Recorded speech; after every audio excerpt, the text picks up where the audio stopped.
আপনি কবে আবার বিয়ে করবেন, এটা অনেকের প্রশ্ন।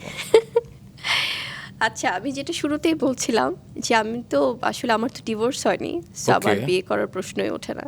আচ্ছা, সে কারণেই অনেকে প্রশ্ন করে যে আপনার আসলে ডিভোর্স হয়েছে কি হয় নাই, কিংবা আমরা নিউজে দেখি যে জি, শাকিব খানের জন্য মেয়ে খোঁজা হচ্ছে, এরকম নিউজগুলো। তো সেই প্রেক্ষিতেই আসলে বলা হয় যে বুবলি কবে বিয়ে করছে আর কি। না, এটা সত্যিকার অর্থে ভাই এটা আসলে যার যার আমি বলবো নিজের একটা ব্যক্তি সিদ্ধান্ত কে কি করবে। কিন্তু আমার ম্যারিটাল স্ট্যাটাস যদি বলি, আমি আমার ডিভোর্স হয়নি এখনো, এবং হয়তো বা অনেকে বলতে পারে যে এক্ষেত্রে তো তারা তাদের মধ্যে অনেক মনোমালিন্য হয়েছে বা অনেক প্রবলেম হয়েছে, আবার ঠিকও তো হয়েছে।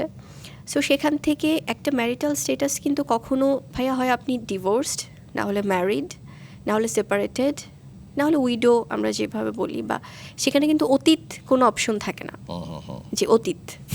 সো এটা কোনো অপশন না, এটা হয়তো অনেক অভিমান থেকে অনেক সময় অনেক কথা হয়। তবে আমার প্রেজেন্ট সিচুয়েশন যদি বলি আমি, সো সেক্ষেত্রে আমাদের কখনো ডিভোর্স হয়নি, এবং আম, সেই জায়গাটায় আসলে আমার মনে হয় যে এটা আসলে অনেকে হয়তো একটু দ্বিধাদ্বন্দ্বে থাকেন সে কারণেই। তো সেই কিন্তু দ্বিধা মিসআন্ডারস্ট্যান্ডিং তো সবার মধ্যেই হয়, আবার ঠিক হয়।